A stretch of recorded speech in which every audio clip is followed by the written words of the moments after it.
मित्रों, महाभारत की अद्भुत कथाओं के संग्रह में गंगा अवतरण की संपूर्ण कथा का द्वितीय भाग प्रस्तुत है। अभी तक आपने सुना कि राजा सगर ने अश्वमेध यज्ञ किया और यज्ञ पशु को भ्रमण करने के लिए छोड़ दिया। उनके 60 सहस्र पुत्र उसकी रक्षा में थे, किंतु वह कहीं खो गया। जब वे उसे ढूंढकर उसके पास पहुंचे तो कपिल मुनि के तेज से भस्म हो गए। अब आगे महाभारत की कथा धारावाहिक 5 कथा 8 गंगा अवतरण की संपूर्ण कथा भाग 2। बहुत सोच विचार करने के बाद राजा सगर ने अपने पोते अंशुमान को बुलाकर कहा, पुत्र, मेरे 60 सहस्र तेजस्वी पुत्र कपिल मुनि के तेज के कारण नष्ट हो गए। तुम्हारे पिता असमंजस को भी मैंने धर्म के लिए देश निकाला दे दिया। अब मात्र तुम ही बचे हो। वह यज्ञ का घोड़ा भी नहीं मिला है। उसके बिना यज्ञ पूरा न होगा और मुझे स्वर्ग की प्राप्ति न होगी। तुम यत्न कर उसे लेकर आओ। सगर की बातें सुनकर अंशुमान को बड़ा दुख हुआ। वह अपने पितामह की आज्ञा से उसी स्थान पर गया जहां उसके भाई भस्म हुए थे। वहां उसने महात्मा कपिल को देखा और उस अश्व को भी। उसने बड़ी श्रद्धा से कपिल मुनि को प्रणाम किया और बोला, मुनिवर, यह यज्ञ पशु है जिसकी आवश्यकता यज्ञ कर्म को पूर्ण करने के लिए मेरे पिता को है। यदि आपकी आज्ञा हो तो मैं इसे अपने साथ ले जाना चाहता हूँ।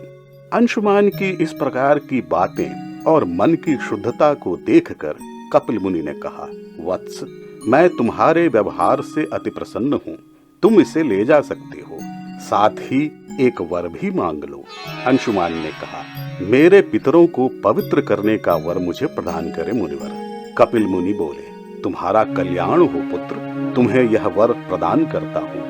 तुम्हारे प्रभाव से सगर पुत्र स्वर्ग को प्राप्त करेंगे। तुम्हारा पौत्र सगर पुत्रों का उद्धार करेगा। इस प्रकार सगर पुत्रों के कल्याण का वर पाकर एवं यज्ञ पशु को लेकर अंशुमान अपने दादा की यज्ञशाला में पहुंचा। राजा सगर बड़े प्रसन्न हुए और उन्होंने अपना यज्ञ पूर्ण किया। उन्होंने अपना पुत्र शोक भी त्याग दिया एवं उसके उपरांत अनेक वर्षों तक राज्य की सेवा की। फिर समय के साथ उन्होंने अपने पौत्र को राज सिंहासन पर बिठाया और मृत्यु को प्राप्त हुए।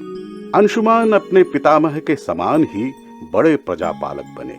उन्हें दिलीप नामक एक धर्मात्मा पुत्र की प्राप्ति हुई। उसे अपना राज्य सौंपकर राजा अंशुमान भी परलोक सिधार गए।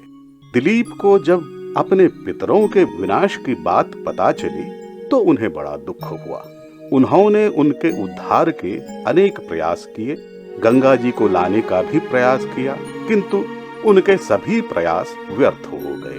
किंतु उनको एक बड़े ही धर्मात्मा पुत्र भगीरथ की प्राप्ति हुई। उसे सब कुछ समझाकर और राज्य सिंहासन पर बैठाकर वे वन में जाकर तपस्या करने लगे। वन में ही तप के प्रभाव से वे परलोक सिधार गए। राजा भगीरथ को जब पता चला कि उनके पितरों को कपिल मुनि के तेज ने भस्म कर दिया था तथा उन्हें स्वर्ग लोक की प्राप्ति न हुई, तो उनको बड़ा संताप हुआ।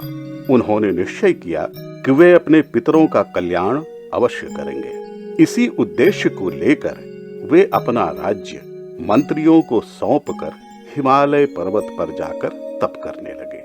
उन्होंने अनेक वर्षों तक बड़ी घनघोर तपस्या की। उनकी इस तपस्या से गंगा जी प्रसन्न हुई और उन्हें दर्शन देकर पूछा, राजन, मैं तुम्हारे तप से प्रसन्न हूँ, तुम्हें मुझसे क्या चाहिए?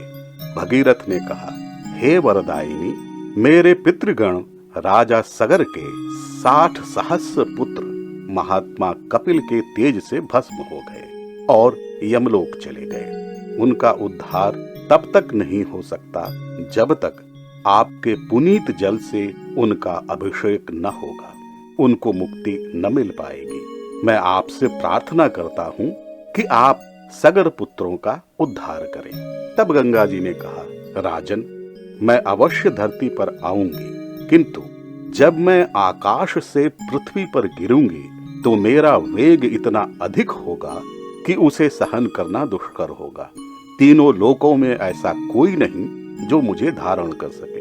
भगीरथ ने कहा, हे महानदी, आपका कथन स्पष्ट है, किंतु इसका उपाय भी आप ही बताएं कि मैं इसके लिए क्या करूं। गंगा जी ने कहा, मुझे धारण करने में मात्र देवाधिदेव महादेव ही सक्षम हैं, अतः आपको उन्हें प्रसन्न करना होगा।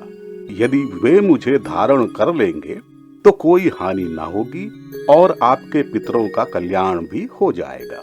यह सुनकर महाराज भगीरथ कैलाश पर चले गए और वहां जाकर महादेव की कृपा प्राप्त करने के लिए तपस्या करने लगे। अनेक वर्षों की उनकी तपस्या से महादेव प्रसन्न हुए और उन्हें दर्शन देते हुए बोले, राजन, मैं तुम्हारी भक्ति से प्रसन्न हूँ, बोलो क्या वर चाहिए। भगीरथ ने कहा, हे महादेव, मेरे पितरों के उद्धार के लिए गंगा जी को धरती पर आना होगा, किंतु उनके वेग को एकमात्र आप ही धारण कर सकते हैं, मुझ पर कृपा करें। महादेव ने कहा, ठीक है, अब तुम पर्वतराज पुत्री गंगा को स्वर्ग से गिरने की प्रार्थना करो, मैं उसे धारण कर लूंगा। भगीरथ ने गंगा जी से प्रार्थना की और गंगा जी उनकी प्रार्थना पर स्वर्ग से गिरने लगी।